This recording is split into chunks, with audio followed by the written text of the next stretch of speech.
ये बंधन दिलों के बंधन, ये नाते दिलों के नाते। शुभमंगल होणार आणखीनच हॅपी, कारण नव्या रूपात हॅपी होम फर्निचर घेऊन आले आहेत। फर्निचरचा लग्न बस्ता फक्त 51,000त। आजच भेट द्या हॅपी होम फर्निचर, एकविरा चौक जवळ पाइपलाइन रोड, अहमदनगर। सार्वजनिक गणेश उत्सवानिमित्त खासदार निलेश लंके यांच्या हस्ते नगर शहराचे ग्रामदैवत श्री विशाल गणपतीची आरती करण्यात आली। आज दुपारी 12 वाजता श्री विशाल गणपती मंदिरात लंके यांच्या हस्ते आरती करण्यात आली। राज्य व देशातील शेतकरी तसेच सर्व जनतेला गणराया सुखी समाधानी ठेवू दे अशी प्रार्थना करत राज्य सरकारला सद्बुद्धी मिळो अशी प्रार्थना यावेळी करण्यात आली। आज गणेश उत्सवाने त्यानिमित्ताने पावन गणपती विशाल गणपतीचे आज या ठिकाणी मनोभावे पूजा केली, आरती केली आणि गणरायाला प्रार्थना केली की माझ्या शेतकरी बांधव असो, या महाराष्ट्रातील पूर्ण देशातील तमाम जनतेला सुखी समाधानी ठेवू। त्याचबरोबरीने जे जरांगे पाटलांचं उपोषण चालू आहे, त्यांची काहीतरी तब्येत सुद्धा खालावत चाललेली आहे, तर मी सरकारला गणरायाला प्रार्थना केली की सरकारला सद्बुद्धी येवो आणि त्यांचं उपोषण सुद्धा लवकरात लवकर सुटावं ही सुद्धा गणरायाला प्रार्थना केली।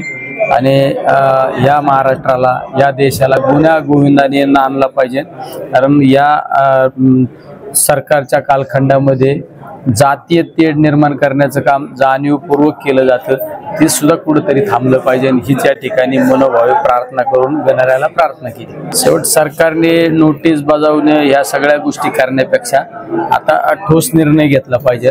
तुम्ही पाहिलं असेल काल परवा आदरणीय पवार साहेबांचं स्टेटमेंट आहे की तामिळनाडू सरकारने ज्या पद्धतीने आरक्षणाची मर्यादा वाढवली, ती आरक्षणाची मर्यादा वाढवून आरक्षण दिलं पाहिजे। वास्तविक पाहता एखाद्याच्या ताटातलं घेऊन दुसऱ्याला वाढण्यापेक्षा त्याची मर्यादाच वाढवली पाहिजे, ही सगळ्यात महत्त्वाची भूमिका आहे। तुम्ही समाजामध्ये तेढ निर्माण करण्यापेक्षा केंद्र सरकार तुमचंच आहे, राज्य सरकार पण तुमचंच आहे, तुम्ही केंद्र सरकारला त्या ठिकाणी त्या पद्धतीने नियोजन केलं पाहिजे आणि आरक्षणाची मर्यादा वाढवली पाहिजे। आरक्षणाची मर्यादा वाढवली तर हा तेढा संपणार आहे। सरकारने एवढा एखाद्याचा अंत नाही पाहिला पाहिजे। सगळ्यात महत्त्वाचं सरकारसाठी ही गोष्ट एकदम ठरवल्यानंतर सोपी आहे, सगळ्यात मध्ये इतका सोपा मार्ग आहे, त्यामध्ये आरक्षणाची मर्यादा वाढवली तर सगळं होतंय ना, सगळ्या समाजाला ज्याचं त्याचं आरक्षण मिळतंय, सगळ्यात महत्त्वाचं। पण सरकारला कुठंतरी हे भिजत घोंगडे ठेवायचे, सरकारला हे जनतेला वेठीस धरण्याचं काम सरकारकडे चाललेलं आहे, कारण सरकारकडे विकासाचा अजेंडाच नाही, डेव्हलपमेंट हा नावाचा अजेंडा नाही।